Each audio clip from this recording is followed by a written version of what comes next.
Guy de Maupassant, épave.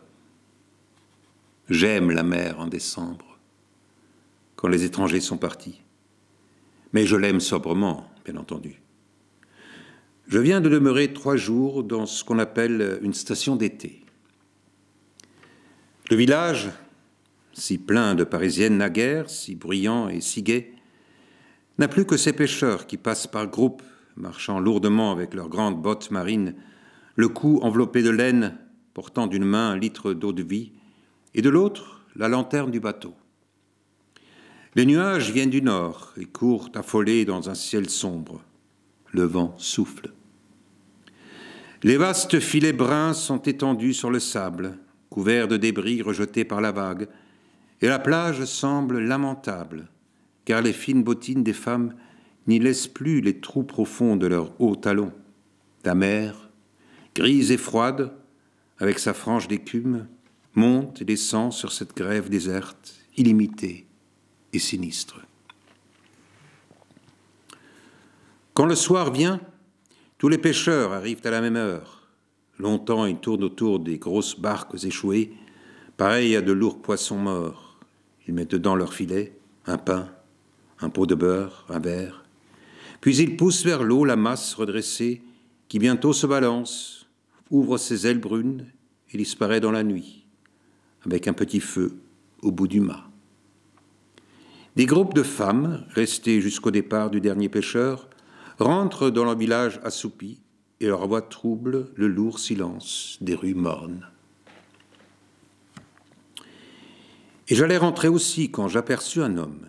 Il était seul, enveloppé d'un manteau sombre. Il marchait vite et parcourait de l'œil la vaste solitude de la grève, fouillant l'horizon du regard, cherchant un autre être. Il me vit, s'approcha, me salua, et je le reconnus avec épouvante. Il allait me parler sans doute quand d'autres humains apparurent.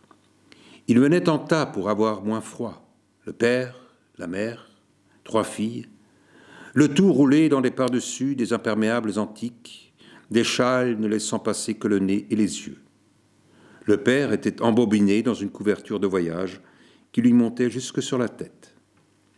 Alors le promeneur solitaire se précipita vers eux. De fortes poignées de main furent échangées et on se mit à marcher de long en large sur la terrasse du casino, fermée maintenant. Quels sont ces gens restés ainsi quand tout le monde est parti ? Ce sont les épaves de l'été. Chaque plage a les siennes. Le premier est un grand homme, entendons-nous, un grand homme de bain de mer. La race en est nombreuse. Quel est celui de nous qui, arrivant en plein été, dans ce qu'on appelle une station de bain, n'a pas rencontré un ami quelconque ou une simple connaissance venue déjà depuis quelque temps, possédant tous les visages, tous les noms, toutes les histoires, tous les cancans. On fait ensemble un tour de plage. Soudain, on rencontre un monsieur, sur le passage duquel les autres baigneurs se retournent pour le contempler de dos. Il a l'air très important. Ses cheveux longs, coiffés artistement d'un béret de matelot, encrassent un peu le col de sa vareuse. Il se dandine en marchant vite, les yeux vagues, comme s'il se livrait à un travail mental important. Et on dirait qu'il se sent chez lui, qu'il se sait sympathique.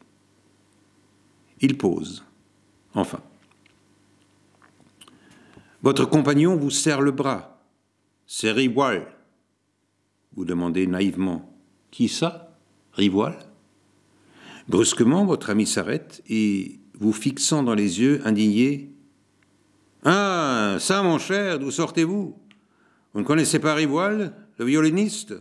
Ah, ça, c'est fort, par exemple. Mais c'est un artiste de premier ordre, un maître.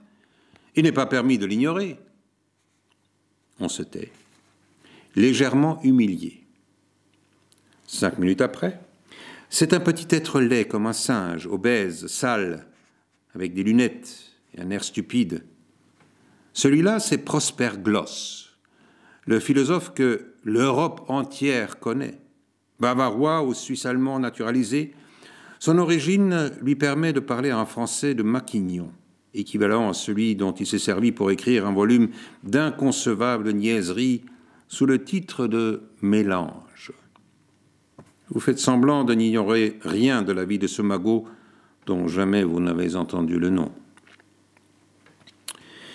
Vous rencontrez encore 2 peintres, un homme de lettres, rédacteur d'un journal ignoré, plus un chef du bureau dont on dit « c'est Monsieur Boutin, directeur au ministère des Travaux publics. Il a un des services les plus importants de l'administration. Il est chargé des serrures. On n'achète pas une serrure pour les bâtiments de l'État sans que l'affaire lui passe par les mains. » Voilà les grands hommes. Et leur renommée est due seulement à la régularité de leur retour. Depuis 12 ans, ils apparaissent régulièrement à la même date. Et, comme tous les ans, quelques baigneurs d'années précédentes reviennent. On se lègue d'été en été ces réputations locales qui, par l'effet du temps, sont devenues de véritables célébrités, écrasant sur la plage qu'ils ont choisie toutes les réputations de passage. Une seule espèce d'homme les fait trembler, les académiciens. Et plus l'immortel est inconnu, plus son arrivée est redoutable. Il éclate dans la ville d'eau comme un obus. On est toujours préparé à la venue d'un homme célèbre, mais l'annonce d'un académicien que tout le monde ignore produit l'effet subit d'une découverte archéologique surprenante. On se demande « qu'a-t-il fait? Qu'est-il » Tous en parlent comme d'un rébus à deviner, et l'intérêt qu'il excite s'accroît de son obscurité. Celui-là, c'est l'ennemi. Et la lutte s'engage immédiatement entre le grand homme officiel et le grand homme du pays. Quand les baigneurs sont partis, le grand homme reste. Il reste tant qu'une famille, une seule sera là. Il est encore grand homme quelques jours pour cette famille, ça lui suffit. Et toujours une famille reste également, une pauvre famille de la ville voisine avec 3 filles à marier. Elle vient tous les étés, et les demoiselles Botanet sont aussi connues dans ce lieu que le grand homme. Depuis 10 ans, elles font leur saison de pêche au mari, sans rien prendre d'ailleurs, comme les matelots font leur saison de pêche au hareng. Mais elles vieillissent. Les gens du peuple savent leur âge et déplorent leur célibat. Elles sont bien avenantes, cependant. Et voilà qu'après la fuite du monde élégant, chaque automne, la famille et l'homme célèbre se retrouvent face à face. Ils restent là 1 mois, 2 mois, se voyant chaque jour, ne pouvant se décider à quitter la plage où vivent leurs rêves. Dans la famille, on parle de lui comme on parlerait de Victor Hugo. Il dîne souvent à la table commune, l'hôtel étant triste et vide. Il n'est pas beau, lui. Il n'est pas jeune. Il n'est pas riche. Mais il est dans le pays Monsieur Rivoal, le violoniste. Quand on lui demande comment il ne rentre pas à Paris, où tant de succès l'attendent, il répond invariablement « Oh, moi, j'aime éperdument la nature solitaire. Ce pays ne me plaît que lorsqu'il devient désert. » Mais un matelot, qui m'avait reconnu, m'aborda.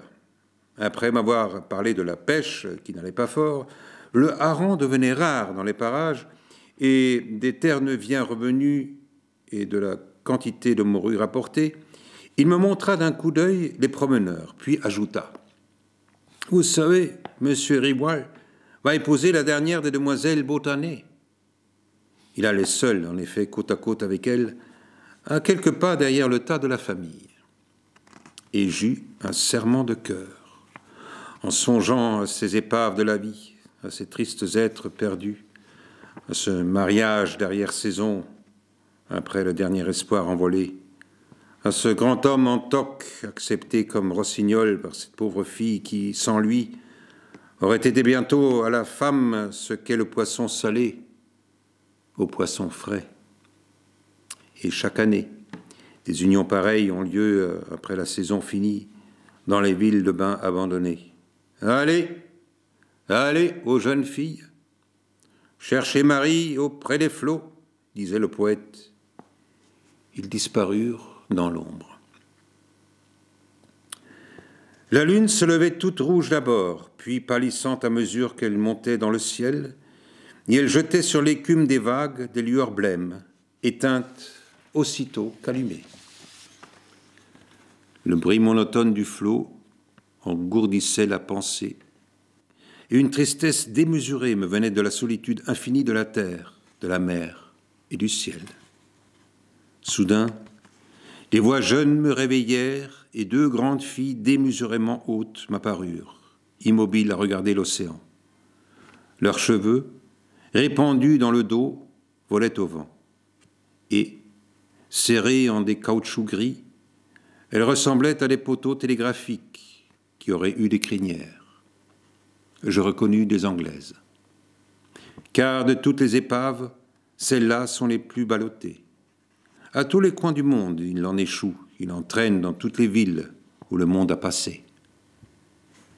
Elles riaient de leur rire grave, par l'effort de leur voix d'hommes sérieux, et je me demandais quel singulier plaisir ces grandes filles qu'on rencontre partout, sur les plages désertes, dans les bois profonds, dans les villes bruyantes et dans les vastes musées pleins de chefs-d'œuvre, peuvent ressentir à contempler sans cesse des tableaux, des monuments, de longues allées mélancoliques et des flots moutonnant sous la lune, sans jamais rien comprendre à tout cela. 9 décembre 1888.